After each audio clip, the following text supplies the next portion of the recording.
It's the end of the year. You have many meetings, get together with people, you're sending out messages, and sometimes you get no response. Either you get no response where you say, okay, said something very important, no one actually took care, or you send an email, you say, no answer. The question is, do you have a right to get an answer?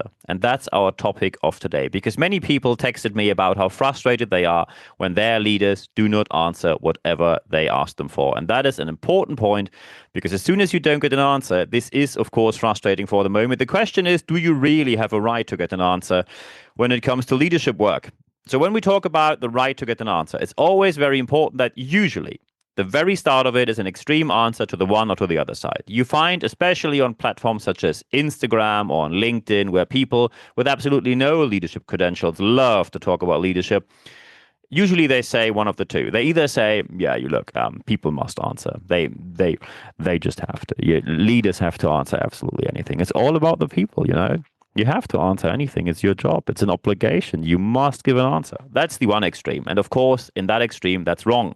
However, the other extreme usually is, yeah, you look, you are very busy. You're a very busy professional. So things just can't slip through. And they absolutely have no right that you answer. You can say something, or maybe you just delete the email. It's also okay. You have all right to do that. So you don't have to answer. And that is, of course, another problematic answer, because both of these extremes do not lead to any kind of suitable, sustainable solution where people are actually happy with what is happening right there. So now we have to talk about, do you actually have a right to answer? And of course, we know situations where this happens. The typical solution is, the first typical situation is you write an email, you text an email, send someone an email, no answer. When you have an answer, and you probably have an answer in mind, you even suggested something, however, the other side just didn't respond to that, not at all. Or you're sitting in a meeting and suddenly in a discussion you say, hey, we could do X, Y, Z. And the answer is, yeah, good point. I get back to you. And you immediately wonder, when and where will you tell me? And on which channel will you communicate?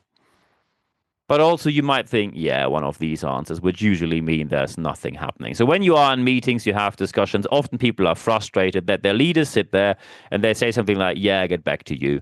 And then a couple of things on top of that. Yeah, I get back to you. I really appreciate the idea. I mean, I see you and I hear you. I see you and I hear you. We will we will check, and I get back to you on that.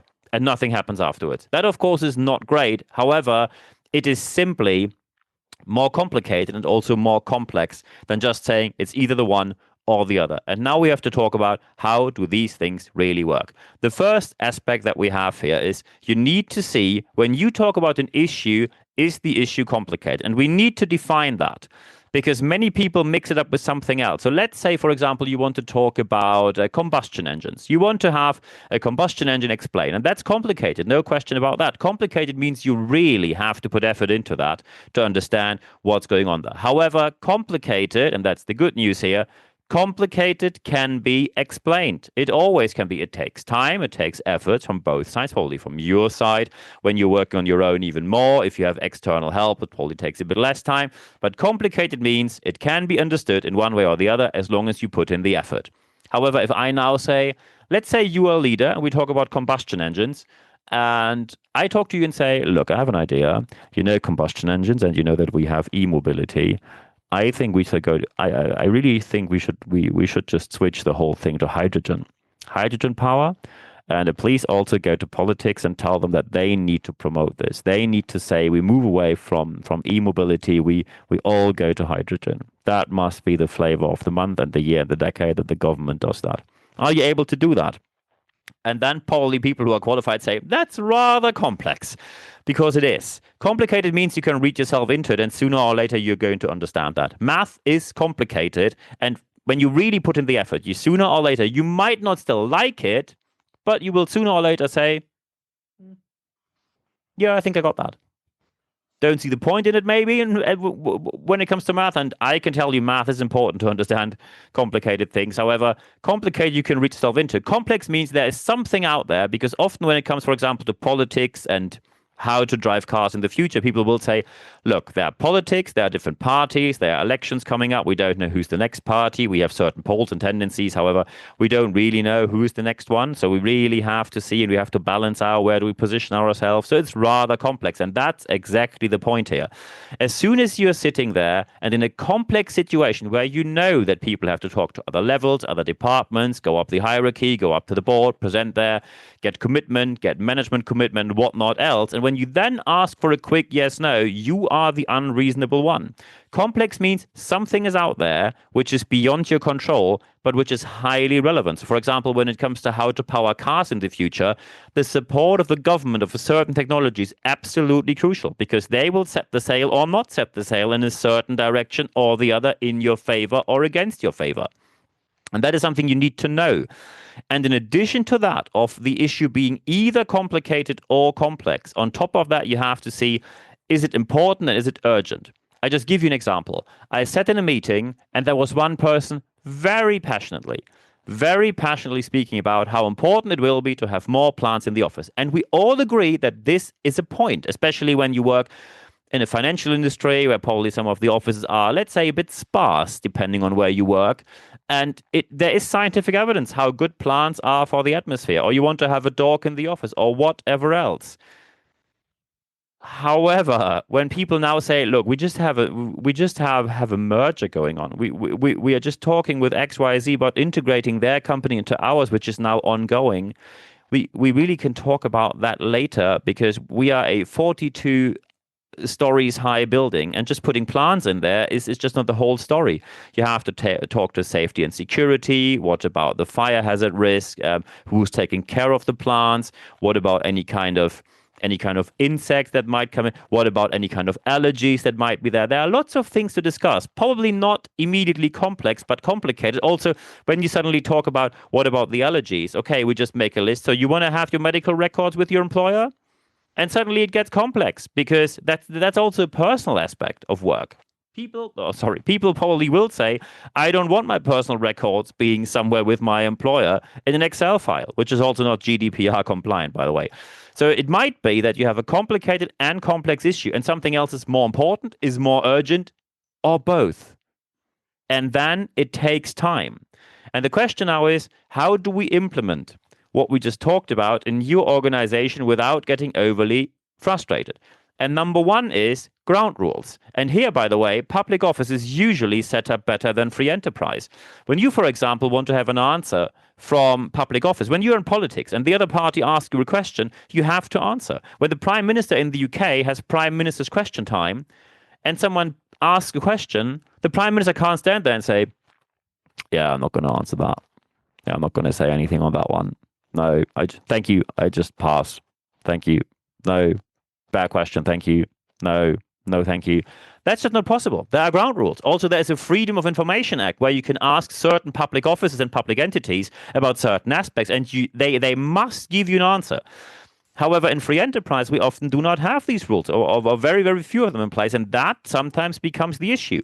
So you need to be aware that this needs to be taken care of. And of course, I don't like that immediately a new piece of regulation is put up. However, having some regulation in there where you say when someone puts up a reasonable aspect, when they have, for example, a business case, when they put everything in writing, and when they hand it to you as a leader, an answer within 48 hours as a first reaction and 10 days as the next reaction is reasonable and should be what we can expect from our leaders, because people need to know, when do I deal with something which is complicated, complex, and how do I handle importance and urgency? That is just situative leadership. Some people say situational leadership. Situative leadership, situational leadership is a skill that you must have learned. If you didn't learn it, it is time to learn it right now. And by the way, no one should be a leader without knowing about this theory and how to apply it in practice. So very important is take care of this, because anything else will fall apart when you simply tell people, yeah, I get back to you. And you never do, because you thought, yeah, my boss did that with me, and I think this is just how things go. No, this is not how things go. This is just bad leadership. And in addition to that, and now we come to a very important point, sometimes the organization might be the issue. Sometimes your boss might be the issue. And sometimes the issue is you. You. Because there are people who, with every meeting, They always pretend they're very engaged, but what they really are is they sit there and they actually think, I think in this organization many people should change. I mean, not me, obviously. So I always have these 48 ideas with having zero skin in the game, and of course I have zero task out of them. I just throw them on the table and I expect people then to change it, and probably I get a bit of bonus for that. And when they don't do it, I'm going to pretend I'm super offended by it because I bring ideas and you just don't listen to me. When you become that person lacking that self-reflection, then the issue is with you.